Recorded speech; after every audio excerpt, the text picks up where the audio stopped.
Hello বন্ধুগণ, তোমরা সবাই কেমন আছো? আমি চলে আসলাম আমার অনামিস লাইফস্টাইল পেজ থেকে। তো তোমরা দেখতেই পাচ্ছ আমি খুব সুন্দর করে রেডি হয়েছি, সাজুগুজু করেছি, সুন্দর করে চুলে খোপা করেছি। তো সোম বললো যেহেতু আজকে ফ্রাইডে, তো চলো গিন্নি কোথাও থেকে একটু ঘুরে আসি। তো আমি বললাম ঠিক আছে, এই সুযোগ কিন্তু মিস করা যাবে না। তো এই জন্য রেডি হয়ে গেছি। তো চলো। ও আরেকটা কথা, তোমরা যারা এখনও পর্যন্ত আমার পেজটা লাইক কমেন্টস কিছু করোনি, মানে আমার ভিডিওগুলো দেখো কিন্তু লাইক কমেন্টস কিছুই করো না, প্লিজ প্লিজ প্লিজ একটু লাইক কমেন্টস করবা, কারণ লাইক কমেন্টস করলে আমারও এতে ভালো লাগে। আর এটা তোমরা সবাই বুঝতে পারো। তো এই তো চলো আমরা বের হয়ে পড়ি। অলরেডি মেলায় চলে এসেছি, আর মেলায় চলে আসার পরে মানে মেলায় ঢুকতেই দেখি এত ভিড়, মানে এই ভিড়ের মধ্যে আমি পুরোপুরি পাজল হয়ে গেছি যে মানে এত ভিড়ে কিভাবে আমি সামনে যাব। অলরেডি মোটরসাইকেল নিয়ে ভিতরে ঢুকতে একটু সমস্যা হচ্ছিল, কারণ আশেপাশে সব লোকজনই বলছিল যে ভেতরে যাওয়া যাবে না মোটরসাইকেল নিয়ে, মোটরসাইকেলটা সাইডে রাখতে হবে।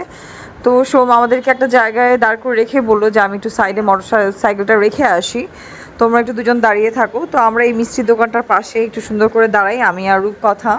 এখানে তোমরা দেখতেই পাচ্ছ যে কত রকমের মিষ্টি, আর এত রকমের মিষ্টি মানে কি বলবো, গ্রাম্য মেলায় এই মিষ্টিগুলো এভাবে বিক্রি হয়, মানে অনেক রকমের মিষ্টি, তারপর অনেক জিনিস বিক্রি হয়, যেটার জন্য মানে সব মানুষ প্রচুর ভিড় করে এই মেলাগুলো দেখার জন্য।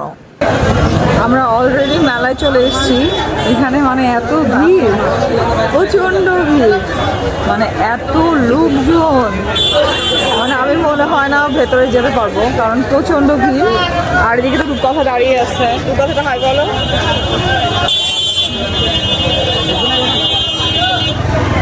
রূপকথা কনফিউজ যে এত ভিড়ে ও কীভাবে ভেতরে ঢুকবে। তো এত ভিড়ের মধ্যে মনে হয় ভেতরে নাও যেতে পারি, কারণ প্রচণ্ড মারাত্মক ভিড়। এই তো অনেক ভিড় অনেক ভিড়।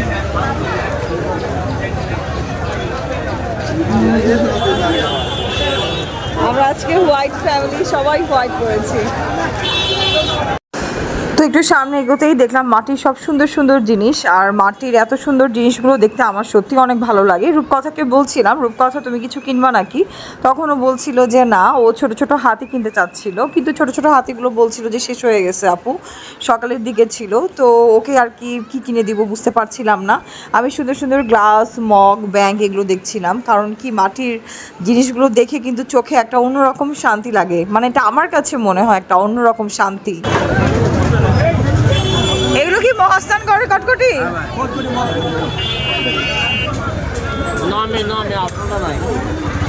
দিলে না।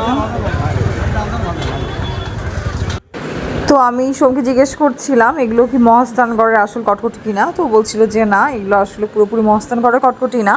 তো আর কি দুটো টেস্ট করে দেখলো, ওর ভালো লাগলো না, ভালো লেগে সামনের দিকে হাঁটছিল। তো আমিও কি করব, আমি ওর পিছন পিছন সামনের দিকে হাঁটছিলাম, আর আশেপাশে জিনিসগুলো সুন্দর করে সব দেখছিলাম, কারণ মেলায় এতগুলো জিনিস উঠেছে মানে কি বলবো। আর আরও সামনের দিকে আরও অনেক কিছু ছিল, কিন্তু আমি আসলে সব কিছু নিতে পারিনি, আর বেশি সামনের দিকে আমি যেতেও পারিনি, কারণ প্রচণ্ড ভিড় ছিল। আমি মানে প্রথমেই বলেছি মানে এত ভিড়ে আসলে আমার মাথা টাথা ঘুরে যায়। আর রূপকথাকে যেহেতু নিয়ে আসছি, ছোটো মানুষ, ওকে নিয়েও আমি অত ভিড়ের দিকে যাব না। তো এদিকে হচ্ছে বললাম রূপকথা কী নিবা বলো, মেলায় এসেছি কিছু না নিলে কি হয়। তখন রূপকথা বললো ঠিক আছে, তাহলে আমাকে বাবলস কিনে দাও, আর ছোটো ছোটো বাঁশি ছিল, ছোটো ছোটো বাঁশি কিনে দাও। তো আমি বললাম যে ঠিক আছে তাহলে বাবলস নাও। আর বাসাতে ওর সবসময় বাবলস থাকেই, কারণ ওর বাবলসটা খুব ফেভারিট, যার জন্য ওর বাবা সবসময় যেখানেই যায় ওর জন্য বাবলসটা নিয়ে আসে।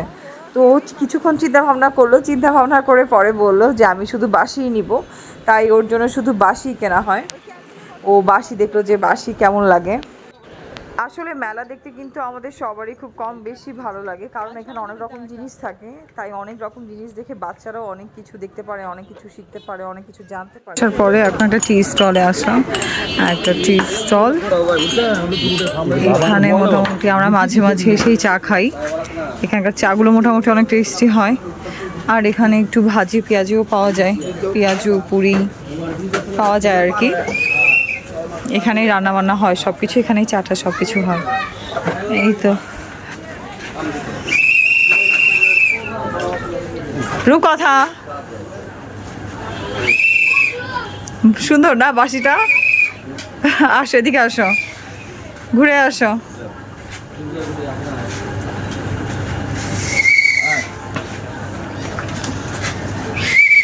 সেই না বাসিটা।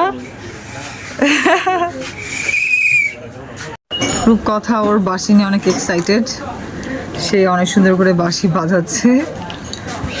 আচ্ছা শোনো, তুমি কি এখন চা খাবা? চা খেতেই হবে? হ্যাঁ, জায়গাটা হবে, তাহলে সবার খবর আছে। তাহলে না হলে সবার খবর আছে? এই চা না খেতে পারলে সবার খবর? দেখি বাবা, এটা আমাদের চা। আর একটা একটু ছোট কাপ দিয়ে দাও। দাঁড়াও, দাদা আনতেছে। আমাদের চা চলে আসছে অলরেডি। টেস্টি টেস্টি চা। এ বাবা, একটা ছোট কাপ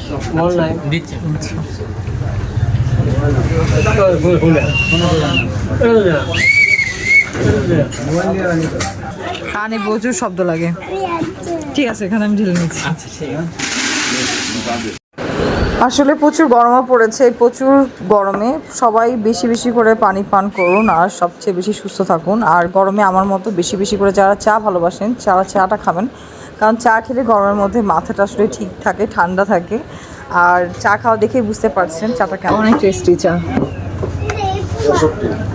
এই জায়গাটা আসলে মোটামুটি এই জায়গাতেই বসা হয়। আর দুলাদার চা তো আছে স্পেশাল।